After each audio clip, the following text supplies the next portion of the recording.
Assalamu alaikum wa rahmatullahi wa barakatuh. Hürmetli televizor qarovchilar, efirda imamdan so'roq topshiruvi. Agar siz bilmasangiz, bilganlardan so'rag'iz deyiladi Al-Anbiya surasining 7-oyatida. Agar shunday bilmagan so'rovlaringiz bo'lsa, ularni hech shaksiz bizga jibarigiz, ham biz uni imomlarimiz bilan birga inshaalloh tekshiramiz. Bugungi bilgan ham bilmagan so'rovlarga javob berishak markazimizning G'adil Masjid imom xatibi Rustam Hazrat Bakirov inshaalloh. Assalomu alaykum va rahmatullohi va barakatuh Hazrat. Va alaykum assalom va rahmatullohi va barakatuh. Hurmatli Hazratimiz, bugungi topshiriqqa tema ettirib san'atchi ham motorliq degan temaga bag'ishlangan so'rovlarni so'yladik. Shularni birga jidiq birkitdik. Ham uzoqda turmishi birinchi so'rovga da ko'sham, ul shulayroq yangirar. Men o'qituvchi bo'lib ishlayman. Boshlang'ich sinflarni o'qitam, namoz o'qiyim. So'rovim shunday: tirnoqni tahorat olib bo'yasang bo'ladimi Hazrat degan. Bismillahirrohmanirrohim. Alloh rahmatlari bilan bizning albatta nasaga nashasak olimlari biz ayta, eng boshda bu din masalasida da, dunyo masalasida da, oila masalasida, xizmat masalasida da eng birinchi keragida ilm. Ham endi ikkinchi o'rinda tura niyat. Chunki endi ilmsiz biz endi ko'p bilan anlamaycha gunohga kirib ketish mumkin. Shunda shu ilm bo'yicha bor endi anan endi bizning usullari ham kitoblarında, dinimiz kitoblarında yozila. Tahorat olishning maqsadi butun tanga mana Alloh taolo bizni tutirdi. Shu tanga endi suv tiyirga tiyish. Ol bo'lsa endi qul qadamida kira, qul bilanga biz suv tiyizga tiyishmiz. Shunga da olimlar biz ayta, tahorat ol namozning bir sharti, tahoratsiz namoz o'qilmaydi. Shunda tahorat olg'ashdan so'ng biz endi tirnoqni bo'yab namoz o'qu ruxsat etiladi. Tahorat oldik, lekin ikkinchi namozga biz tirnoqlarimizni keri tortib, tahorat olib bo'yratishmiz. No, ol min o'limul avordir. Shunga da endi menda barali bir nishkalik to'g'anlarimiz. Olda bo'lsa tirnoqni bo'yaymiz qip-qizil yoki qop-qora mana hozir ko'rgan bo'la. Bitib kishilarni jalb bitirganmi? Mana qora zalimlar shular men butun turli deb endi. Yoki endi tussizga. Chunki kimning tirnoqlari sina vatila hamda endi og'ru salomatligi uchun endi. Shundayda. Olimlar biz bunda ayta, yo'qda tuz butun kishilarning ixtiborin, no xotin qiz, masalan, erkak kishilarning ixtiborini jalb etirish uchun ul endi ulda tuyula endi. Salomatlik uchun endi bo'yab motorni yoki ton mana shu endi o'zining tantisida endi mana o'zining salomatligi uchun ul ruxsatla onda da bor mashhur nishkaliklari tahorat oldik, bo'yadik, namoz o'qidik, lekin ikkinchi namoz kelib yetgach, onni surtib tahorat olsak, ul durustroq endi. Ham endi bosh shunday bir tahorat bir bo'yab bir necha kun yurilar bit deb eshitgan kishilar da bor. Menda da bor nishkalik. Bizning xotin qizlarimiz bilan ilk narsadan ayrillar, ular bo'lsa endi hayz bilan. Xotin qizlarning bosh shunday namoz o'qimay turgan kunlari. Ul namoz o'qimag'ach, ul mashhur tirnoqlarini bo'yab, ul bir necha kun yuriga mumkin. Shunga da menda bizda bitinde mana bu so'rovlarni nasib beradilar. Bir obustayma, bir mu'mina qizma bo'yaganda bir necha kun yuri, ham qiz eshitgan yaramay deb bu qiz tirnoq bilan yuri bo'yalib, ham onaning endi bo'lgan mumkin shunday bir fikr, necha endi o'zi madrasaga yuri, masjidga yuri, masalan shu masjidda xizmatda o'zing tirnoqlari bo'yagan degan so'z. Menda da endi to'g'anlarimiz mana shunda ochiqlik kiritib ketdik. Tahorat olib tirnoqni bo'yab namoz o'qidiriz, lekin ikkinchi namozga bizani surtib, tag'in tahorat olib, tag'in bo'yaga kerak. Ul balki mening uchun endi ul mashaqqatli bo'lg'atish. Bir necha kun yurgan qizlarni ko'rsak, ularning shu namoz o'qimagan kunlarini to'g'ri kelaya mumkin. Hazrat, andan so'ng xotin-qiz kollegalardan da eshitgan bor. Hozir halal uloqlarda chiqqan ekan, imish shortlari, sostavlari suv o'tib kiruvga ko'nikkan, joylashgan. Lekin ularning fikrlari baribir uloq bo'lib qoladir endi u kelib yetmagandir hali degan samon fikrlar eshitganim bor. Bu halal uloqlar bular bormi? Bular shortlarga to'g'ri keladimi? Ham ularni bo'yab yurib tahorat olishga mumkinmi xotin-qizlarimizga? Shundirishni aytganda endi lak bo'yagan yo'q. O'zimda bizning oramizda onday kishilar yo'qdir deb endi bilam so'raga deb aytaman endi. Shunga da mana halal lak turida hali eshitgan yo'q. Lekin элекке вакытта да бит пәйгамбер вакытында галейһиссәлату вассалам булмаган. Диннең бик күркәм бер яхшы гадәте бар. Диндә бар нигез. Мәсәлән, су тиргә тиеш. Шуңа да әгәр дә ул шушындый җиңелчә һәм су утып керсә, ул шариғат кануннарыбызга каршы килми. Шитек шикелле бар битендә шитектә шарт су үтмәскә тиеш. Һәм сорау бирәләр, носкига шитек мәсех кылсам буламы дип инде. Шуңа да анда бар ачыктан ачык инде шарт су үткәрмәскә тиеш. Яки инде күн кожаный менә шитек кие. Носкидан су үтә. Шуңа да инде моны алып куябыз, шитек киеп мәсех яки тәһарәт алганда кылсак була. Шуңа да менә монда әгәр дә ул үтеп керсә, мин уйлыйм, аның бер дә зыяны юк инде. Һәм иң әһәмиятлесе нәрсә өчен буйбыз? Кешене җәлеп итәргәме яки юкмы? Шуңа да безнең битендә бер бар хикмә һәм нигъмәт. Аллаһ Таала безгә биргән сүрәт ул бик матур. Һәм без аны гадәттән тыш, табигатьтән тыш үзгәртмәкче булабыз. Неестественный красота. Кемдер кайсы җирен зурайтмакчы була, кемдер киметмәкче була инде. Монда да галимнәребез әйтә, әгәр дә сәламәтлек белән бәйле булса, ул рөхсәт ителә. Мәсәлән, кемдер бурыны ошамый. Аллаһ та биргән, ошамый. Но Аллаһ та сиңа биргән бит. Сине якыннарың ничек башлый яраталар. Кемнеңдер бурыны суламый. Ул шуңа да инде операция керә. Бурыны матур булсын өчен түгел, суламаган өчен. Ике кешедә бер кабинеттан чыга, бер табиптан чыга, икесе бурын эшләткән, икесенә дә бер бәя бирергә ярамый. Шуңа да туганнарыбыз тагын бер мәртәбә әйтеп китәсем килә. Менә бу сорауларга җавапның тагын бер нигезе бар. Без инде җавап әйтәбез кешене тикшерү өчен түгел, үзебезгә җавап табыр өчен. Кешенең тырнагы бармы, юкмы? Кеше анда бурын эшләтеп чыктымы, юкмы? Ул шундый икән, ул монда игән өчен түгел. Без шушындый хәлгә эләксәк, яки безнең кыз балабыз, яки хәләл җифтебез, менә без шуңа инде шулай җавап бирә алабыз. Рәхмәт, хәзрәт. Киләсе сорауга да күчик акырын гына. Режиссерга фильм төшергәндә яки спектакль куйганда ислам таләпләренә кагылышлы нинди кагыйдәләрне истә тотарга кирәк икән? Нәрсәне төшерергә рөхсәт ителә, хәзрәт? Нәрсәне юк диелә? Бу инде кино сәнгатенә кагылышлы сорау, хәзрәт. Мин инде дәвам итәсем килә бу кинога да кагылада һәм бүгенге көндә бит әле блогерлар да бар. Алар да төшереп бириләр. Монда нәкъ менә фильм, спектакль диелгән инде сорауга күрәсең. Менә шул фильмда, спектакльдә дип әйтәм инде. Иң беренче монда кирәк инде там бер мәртәбә әйтәм гыйлем. Менә бер кино, бер спектакль төшергәндә аларга кирәк гыйлемне буларга кирәк. Бер кешенең дә күңелен рәнҗетмәскә. Тормыш шуны күрсәтә, бер спектакль, бер кинода кемнедер мәсхәрәләп көлеп төшерсәк, белеп торыгыз, үзегез шушы көнгә каласыз. Бу тәҗрибә. Менә күп кешеләр әйткән бар, кемнедер көлгән идем, үзем шушы көнгә калдым дип. Бер авырудан көлгән идем, ой, кара әле аксаклап йөри дип. Икенче көнгә үземнең аягым авырта башлады, кирип яттым, операция эшләттем дип. Шуңа да кара гыйлем тупларга чира кирәк инде. Гыйлем дип әйткәндә тере гыйлем.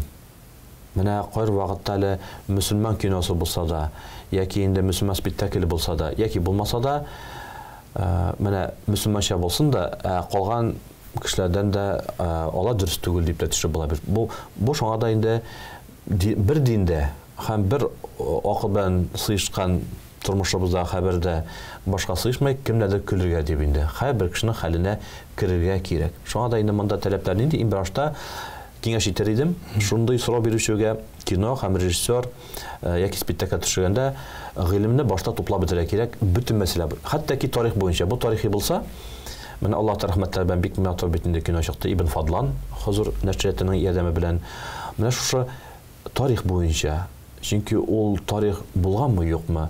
Син тарихчыны күрдеңме, юкмы?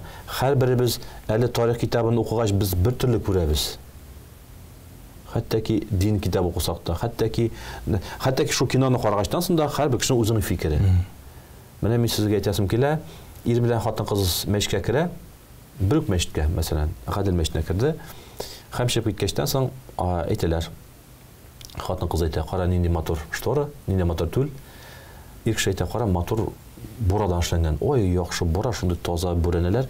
Бер мәчтән чыктылар, икесе икәй сөйләр. Шуңа да инде менә монда гыйлем туплау. Икенчедән инде ният дия. Динебез әйтә, бу киноны яки спектакльнең нияте нинди? Моны карап кеше үзенә нәрсә алачак? Әйе, бик дөрес.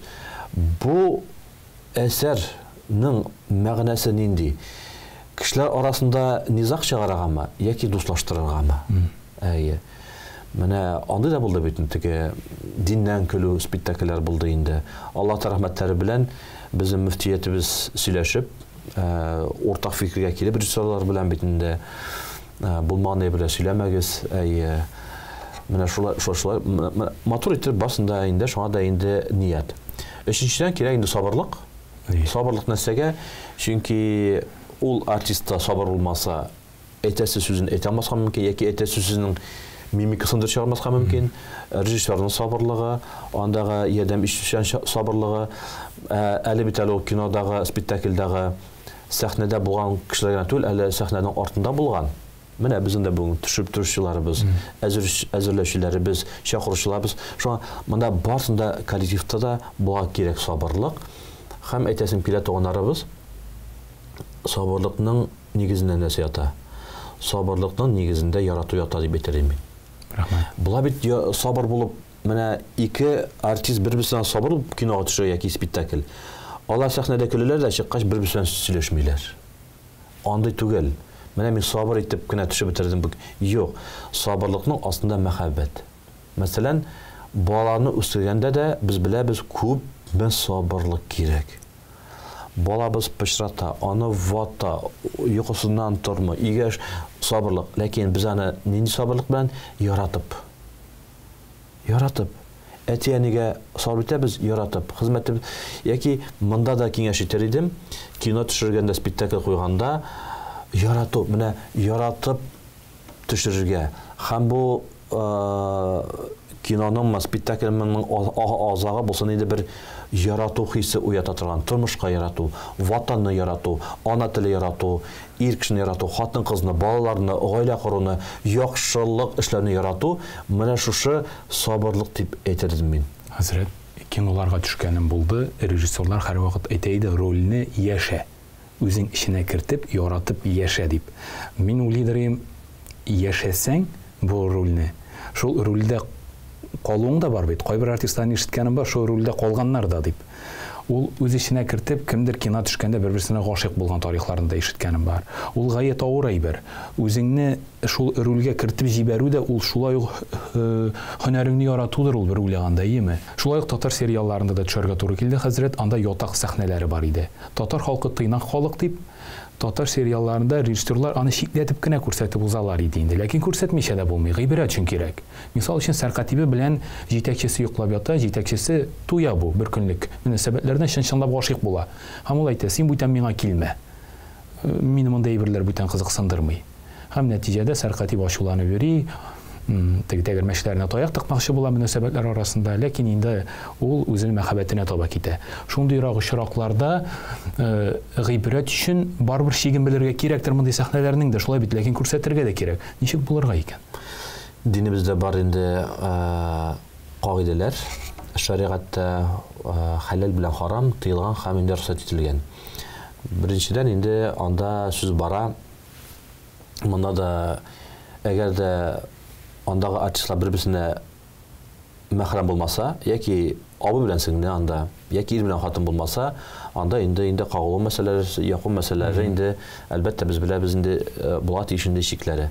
Икенчедән инде гаурәт мәсьәләсе, динебездә бар гаурәт мәсьәләсе бар, хатын-кызныкы бер төрле, ир кешенеке бер төрле.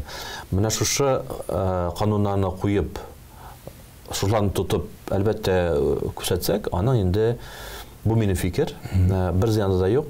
Чөнки сезнең белән килешәм. Бу гыйбрәтләр без аны күрсәк тә, күрмәсәк тә, ул әйбер бар ул. Бар. Тормышта бар. Мәйер. Моның битендә әйткәнебезчә, режиссерның нияте нинди? Менә шушы әйберләргә ассызлык ясап, кешегә күрсәтергә. Мәсәлән, син ничек кенә харам мөнәсәбәттә булсаң да, ул ачылачак беренчедән. Һәм ул ачылмаса да, ул ачылачак барбер. Ләкин ачылган шәһәтлек дип әйтәбез инде. Ачылган хәллектә синең күңелендә тынычлык иң кимендә бетәчәк. Синең эшләрең бармаячак. синең башында, күңелендә икенче кеше булачак, эшең түгел, гаиләң түгел, үзенең хәле балаларын түгел, һәм барбер монда бәхет дигән әйбер булмаячак. Шушыңа ассызыклап яшьләргә күрсәтергә. Яшьләргә дип әйтмәсәм, бүгенге көндә дә булган хәлгә күрсәтсәк, яхшы булыр иде. Әлбәттә, кино һәм спектакльдә әкияткә төшеп утырып була. Менә безнең тормышыбыз җәннәт дип. Шул кадр стоп дип әйткәчтән соң ук, менә шушы тормышка без кайтабыз бит. Анда барсы да инде чын дөресе. Әгәр дә чын дөресе матур шариханна белсә төшерсәк, ул безгә инде бер гыйбрәт булыр иде. Рәхмәт, хәзрәт. Чынлап та әле безнең режиссерларыбыз кулагына да шушы җавап керсен иде, хәерле имин нәтиҗәләре булсын иде дип телик. Хәзрәт, киләсе сорауга да күчәбез. Фотосурәткә төшү зур сораулар уята кайвакыт. Шул турыда килгән киләсе сораубыз: үз хатыныңны фотосурәткә төшерергә ярыймы диелгән. Хәзрәт, нәрсә диярсез икән? Динебез буенча менә бу сорауга бәлкем тагын да берәр өстәмә кирәк булгандыр инде. Фотосурәт дип әйткәндә, фотосурәткә төшеп ул җәмгыятькә чыгарым икән, яки төшеп инде менә син гаилә белән утырасың, гаилә архивы. Бала белән истәлеккә менә анда таравих намазы яки авыз ачу, ул әлбәттә инде тыелмаган. Җәмгыятькә төшерү, менә Алла рәхмәтләре булсын сезгә, Хузур компаниясында шушы тапшыруларыбызга, чөнки туганнарыбыз менә бу нинди генә сорау бирсәк тә, менә шушы кагыйдә бар дип буенча, ул гыйлем, ният, сабырлык дип әйттек. Менә шушы гыйлем алырга кирәк, һәм ниятебез нинди? Нәрсәгә без аны җәмгыятькә чыгарабыз? Ни өчен? Үзенең хәләл җифетеңне төшереп, кешеләргә мактаныр өчен чыгарасыңмы? Хәләл җифетен төшереп, анда бүтән кешеләр күрсен өченме? Ниятен нәрсә күрсеннәр? Гаилә ул бер менә бирәктә сәнгать турында бу сорау булгач, миңа бик шушындый сәнгатьтә булган кешеләр бик ошый, үзләренең гаиләләрен чыгармыйлар. Һәм әйтәләр, ул безнең шәхси тормышыбыз. Алар ачык кешеләр, алар сәхнә кешеләре, алар кинода, алар спектакльдә, алар һәм, ләкин алар шәхси тормышын күрсәтмиләр. Минем өчен шәхси тормыш ул һәрбер кешенең үзенең бер тәмле бер хәзинәсе. Менә бер танылган блогер белән сөйләшкәнем бар, хәзрәт, гафу итегез, бүлдерәм. Гаиләсен бердә күрсәтми, 3 баласы бар, ире бар, ләкин үзенең блогын алып бара бик актив. Гаиләсен күрсәтми. Килдем дә сорадым, мин әйтәм, менә башкалар әйтәм, гаиләләре белән төшәләр, гаиләләре белән алып баралар блогларын. Син, мин әйтәм, актив блогер булсаң да, хатын-кыз бу, син гаиләңне күрсәтмисең. Битти, бар битти эш ди, бар битти гаилә ди. Мин буларны бутамыйм ди. Шуңа күрә мин ди кертү яклы түгел ди гаиләмне ди блогыма ди. Менә шундый җавап бирә. Менә шушы бик дөрес ул әйткән, аның белән килешмәче булмый инде. Менә миңа да шушы як бик ошый. Дин буенча да караганда әле бар күз тию дигән әйбер. Әле дөньяви күзгә тотып менә карап торган әйбердән тыш әле күз тию дигән әйбер бар. Берсе сукланып күз тиюдә мөмкин, берсе көнләшеп күз тиюдә мөмкин. Өченчесе сихрләү белән була мөмкин. Тормышта төрле хәлләр була мөмкин. Шуңа да инде шуннан саклану чарасыннан күрсәтүнең дә бит инде менә ниятебез инде бәлким инде менә бер кешенең хатыны яки киресенчә менә миңа килде бер шәхсәтнә кешесе, ул хатын-кыз, аның ире инде аварияләгеп, ул ирен куеп, менә чап тәләкте, менә шулай реабилитацияга инде акча кирәк, яки хастахана инде шифахана әлбәттә инде бушка эшли, ләкин аннан соң менә шулай ирен төшереп, чынлап та менә авыр хәлдә ярдәм итмәссез микән дип. Нияте моның бит инде мактану түгел. Моны бит инде көнләштер түгел, чынлап та ярдәм җыю. Шуңа да гыйлемнән соң һәр вакытта туганнарыбыз истә калдырыгыз, икенче урын бездә диндә ният. Ниятебезгә тора. Ниятебез изге яхшы ярдәм ярату мәхәббәт булса, әлбәттә ул инде икенче мәсьәлә. Кешене куртытырга, кешене көнләштерергә һәм инде бу бер мәсьәлә. Менә бит әле этне кутыртмасаң, кутырма дигән сүз дә бар. Блогерларда, менә сәнгать кешеләре әйтәләр, хәзрәт, ой, менә бер ролик төшергән идем, шундый әллә нинди әшәке узыфлар булды ди. Яки ул үзе дә белми дия тора, ул аны төшермәсә бит булмас иде. Динебез әйтә, башта сезнең безнең белән нәрсә булса, уйлап утырып кара. Минем үземдә түгел микән гаеп? Менә үземдә. Мин менә шулай дөрес эшләдем микән? Әлбәттә, аның өчен инде күп эшләргә кирәк. Шуңа да динебез бар. Үз өстебездә эшләргә, күңел белән эшләргә, шушы кануннарны белергә, кануннардан читтән чыкмаска, канун ичендә матурда яшәп була дип, менә шулай дип барып була. Әмма дә ләкин бу минем фикер инде үземчә генә, мин тегеләннән начар дип әйтмим. Һәрбер кешенең без кешенең тормышына кермәенчә аларга бәя бирергә ярамыйдыр. Без белмибез аны нәрсә анда була. Ләкин инде без нәрсә эшләсәк тә бер кагыйдә бар. Нинди ният белән эшләсәк, кире ул безгә шушы ният белән әйләнеп кайта. Мактанырга булса, менә шулай килеп кайтачак инде. Яки бер нәрсә булачак, яки арып итәсен, яки әйберләр чыга башлаячак инде. Изге ният белән булса инде, ансыз да әйләнеп кайта. Бер дә онытмагыз. Пәйгамбәрбез әйткән саллаллаһу алейһи ва саллям, син мәрхәмәтле булса, сиңа мәрхәмәтле кайта. Синең ачыл булса, сиңа ачу кире кайта, яки бездә татарча әйткәндә, нәрсә чәчәсең, шуны урасың. Рәхмәт хәзрәт, җавабыгыз өчен. Исламда кирфекләрне махсус үстерү тыелган. Мисал өчен, кирфекләрне тәрбияли һәм үстерә, аларны куе итә торган махсус майлар белән файдалану рөхсәт ителгәнме? Бер караганда чәчләребезне шундый майлар белән тәрбияләп үстерәбез бит диелгән хәзрәт. Әлбәттә, кирфек мәсьәләләре шул ук Аллаһ Тәгалә безгә биргән матурлыкка бәйли.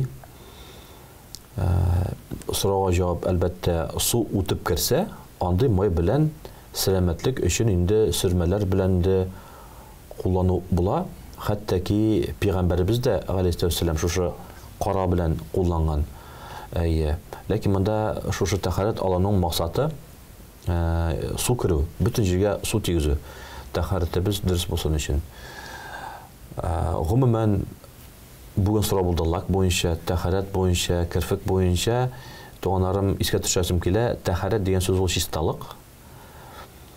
Һәм әйтәсем килә, менә бу без әлбәттә бу шартларны үтибез, су тигезәбез, кирфеккә дә, тырнак арасынан бөтен җиргә дә, ләкин синең күңелең, йөрәгең чиста булмаса, монда да менә шушы син күпме 3 тапкыр урынына 10 тапкыр буясаң да хикмәте бик әз булыр дип бу мин инде уйлыйм һәм шушлай итеп яшәргә тырышам һәм асыллап үтәсем килә, игътибар итәсем килә менә бу чисталыкка. Тәһарәт дигән сүз чисталык, күңелебез чиста булсын иде. Пәйгамбәребезнең дә хәдисләре бар.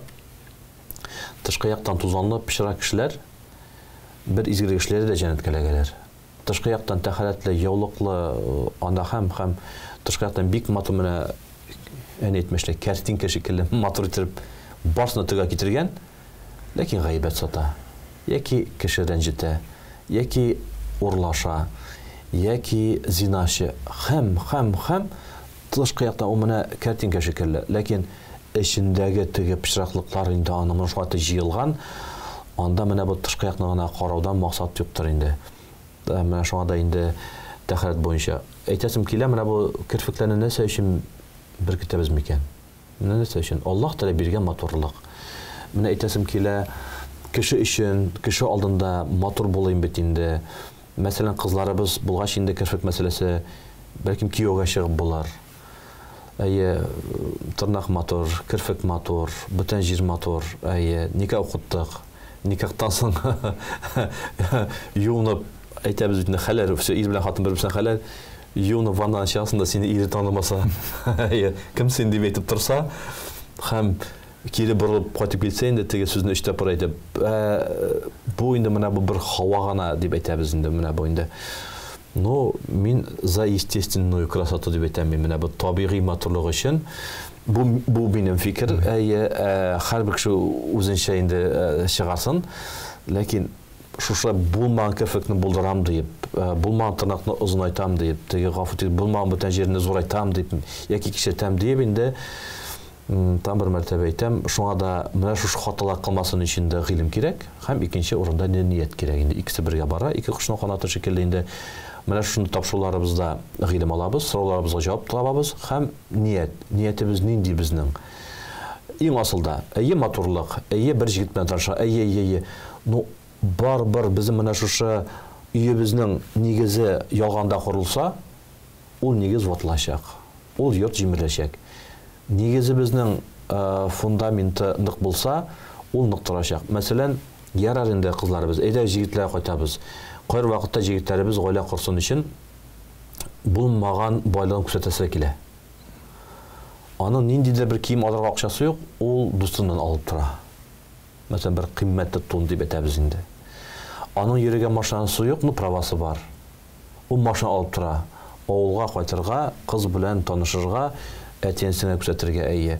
Ул теге әнетмәшләр инде үзе ыштансыз гафу итегез инде әйе. Маша күрсәтәсе килә үзен инде. Яра күрсәттең, яра сине шаттылар. Килә сиңа инде әтиәнле кунакка. Ну, кая син метро белән каршыласың, автобус. Нәрсә дип әйтәләр? Ялганчы. Пәйгамбәр әйтә саллаллаһу алейһи ва саллям, мөселман кеше ялга була аламы? Була ала. Мөселман кеше мондай була ала. Һәм әйткәч инде я Расулаллах, мөселман кеше нинди була алмагы дигәч, алдакчы гына булмасын ди. Мөселман кеше ярлы икән, ну ярлы инде син. Бай икән, Аллаһ шөкер син бай. Матур икән, матур, түгел икән, түгел инде, ләкин мөселман кеше ялганчы булмасын. Чөнки ул бар-бер ачыла, аннан соң бер-береңә нәфрәт туа, анда инде әйтәбез бәхет була алмый. Шуңа да инде ниятебез нинди? Ялганнан башланмасын иде тормышыбыз. Һәм гомумән мәше ялганны без читкә алып куйсак, без инде бик бәхетле булабыз. Амин. Шулай булсын, рәхмәт хәзрәт. Кирфекләр мәсьәләсен дәвам итәбез хәзрәт. Ябыштырылган кирфекләр турында хөкем нинди икән диелгән киләсе сорауда. Менә шушы ябыштырылу, кирфекләрне ябыштыруны мәгънәсе башладыгыз әлбәттә монда карарга кирәк. Дин буенча инде бу юк дип әйтелә, ләкин карарга кирәк кешенең халәтен, кешенең тормышын. Бәлки моңа табиб әйткәндер. Бәлки моңа бүтән сәбәпләре бардыр. Менә минем арасында да бар шундый кешеләр, намазлы кешеләр, кемнең кашы һәм кирфе юк тумыштан. Ну, Аллаһ та шулай яраткан. Алар уялмыйынча, Аллаһ та ничек яраткан, шулай яшиләр. Бу ир кешеләр арасында әле хәзрәт тә бар аның. Гаилә дә курды, бала да алып кайтты, мәхәллә белән дә эшли, берсе дә көлми, тәнкыйтьләнмәй, ул уялмый. Ул ничек бар шулай итеп яши, һәм бер дә алай теге бер авырсынганын күргәнем юк. Шуңа да инде монда сорау бирә кирәк инде табибчылык ягыннан шулай итеп кирәк. Бәлки бер авыру бардыр. Чөнки без беләбез, кирфек безнең саклый тузаннардан. Ул яктан да карап бетереп үлчәү салга кирәк. Әгәр дә инде кешенең үзенең менә шундый әлбәттә сорау туса, ул вакытта безнең бар инде мөфтияттә казылар, ул вакытта бар мәчетләр, имамнар килеп башта гыйлем алыгыз, сорашыгыз, белешегез, һәм ана шушы хөкем белән инде алып барыгыз. Әлбәттә кемгәдер бу кирәк була мөмкин, кемгәдер бу менә бу тик тамалга гына менә әйтмәшләр инде эш юклыктан гына инде ул инде динебез әйтә инде тыела. Рәхмәт хәзрәт. Алар карашны ачыграк һәм сөйкемлерәк итә бит дип тә өстәгән. Күрәсең инде бу безнең нәфис затларыбыздан килгән. Тик шулай булса да менә җавабы әлбәттә беренче чиратта ниятеңә барып тоташа инде син инде ниятте. Киләсе сорау хәзрәт бераз гына елмаюда уята хәтта бездә. Тик шулай да мөһим сорау: ир атка алтын балдак йөртергә ярамагач, алтын теш куйдырырга ярыймы соң? Бик уңайлы дөрес сорау. Ул хәзер инде бик актуаль түгел дип әйтсәм дә була. Менә динебез 25 ел, 20 ел элек бик каты менә шулай итеп ул мәсьәлә чыкты. Динебез Татарстаныбызда, Казаныбызда күтәрә башлагачтан соң, исегездә булса, күп кеше елмайгачтан соң монда алтын иде. Һәм бигрәк тә ир кешеләр турында сүз бара инде. Менә монда алтын чыл бар.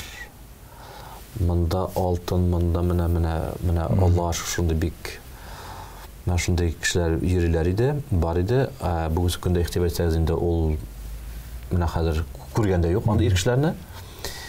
Яхшы, алтын мәсьәләсе буенча әйдәгез башлайбыз баштан.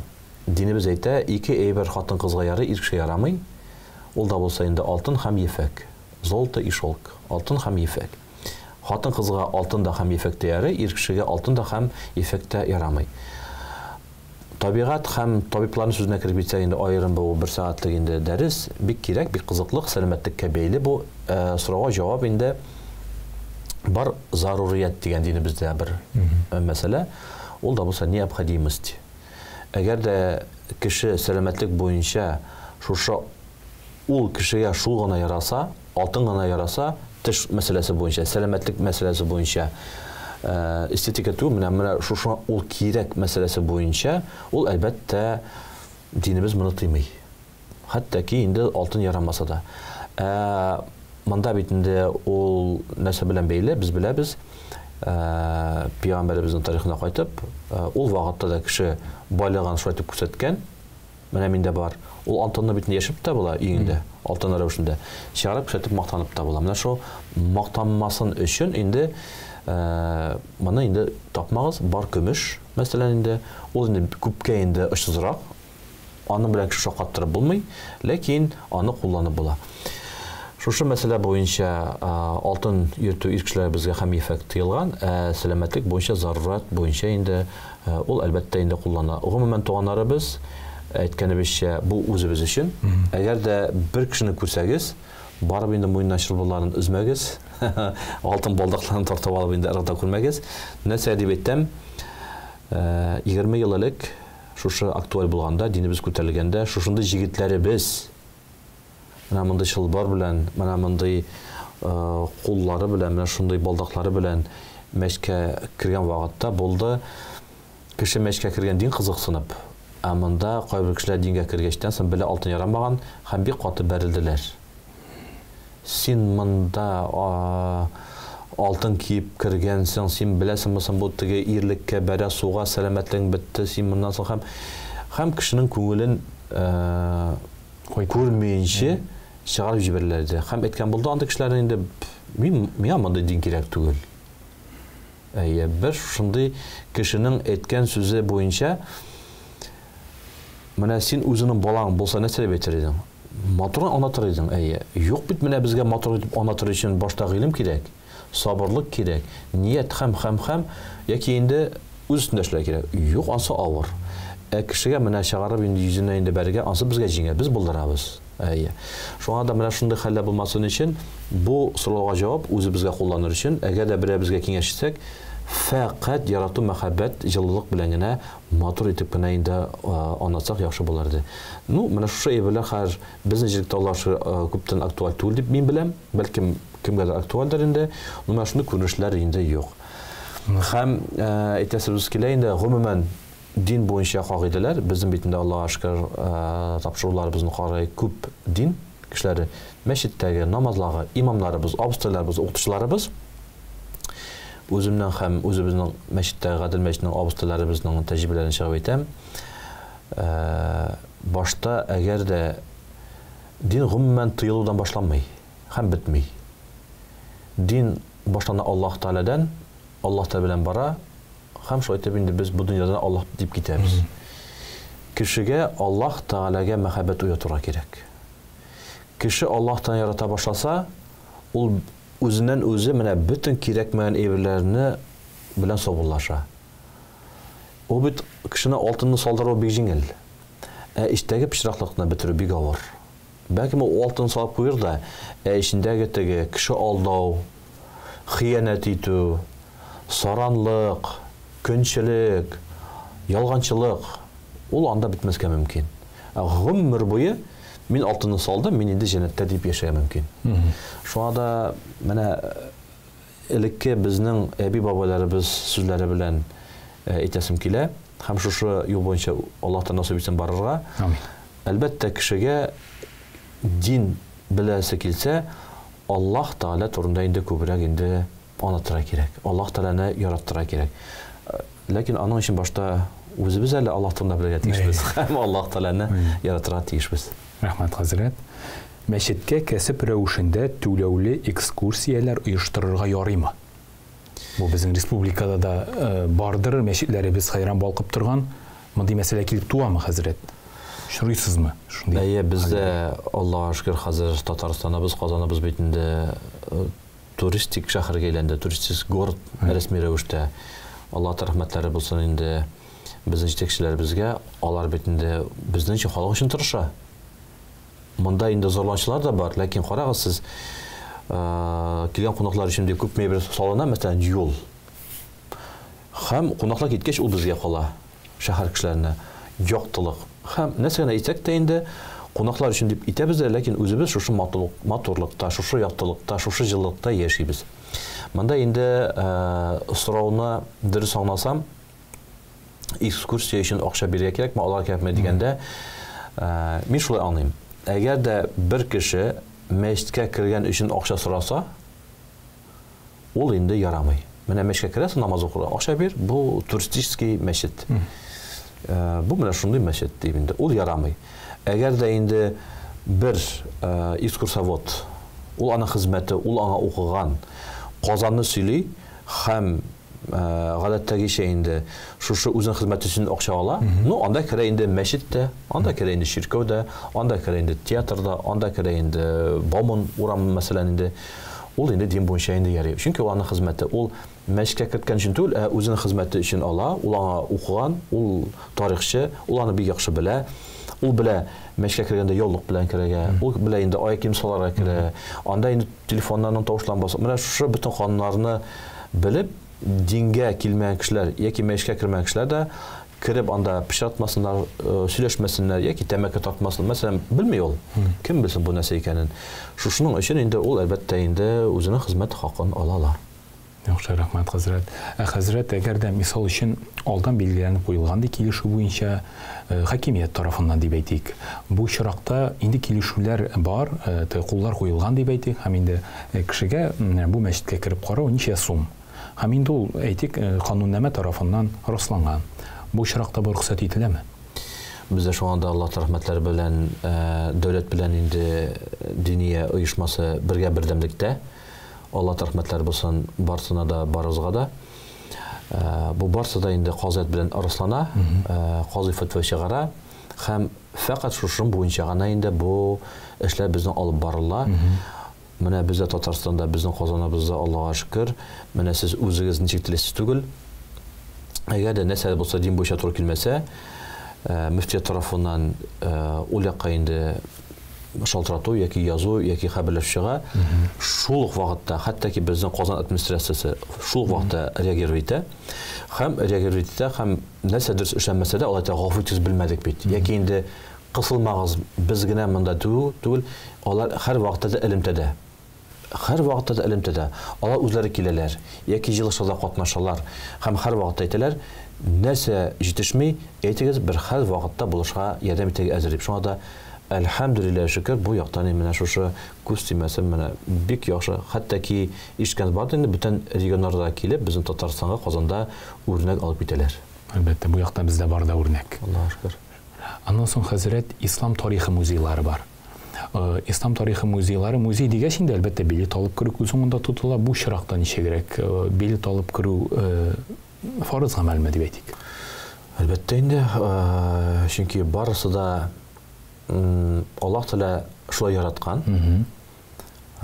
Пәйгамбәрбез әйтеп калдырган, кешенең хезмәтендә тире катканчы аның хакын тапшыр. Яки зарплата дигән сүз. Кеше нәрсәдер эшли, аның хакы бар, аны син бир. Бу мәсәлән инде ничек җавап биреп була? Әгәр дә син шушы бар шундый төр кешеләр, музейлар, менә шушы сәнгать аларга ошый, аларга бара. Алар шуның белән яшәләр, аннан тәм алалар, һәм шушыны күрә белмәүчеләр, тәм алмаучылар аларны аңламый. Бәлки моңа шундый кешеләр әйтәләр инде, чөнки менә музейга кирип сәгатьләр буе сокланып, менә шушыннан менә бер җылылык алган кешеләр бар.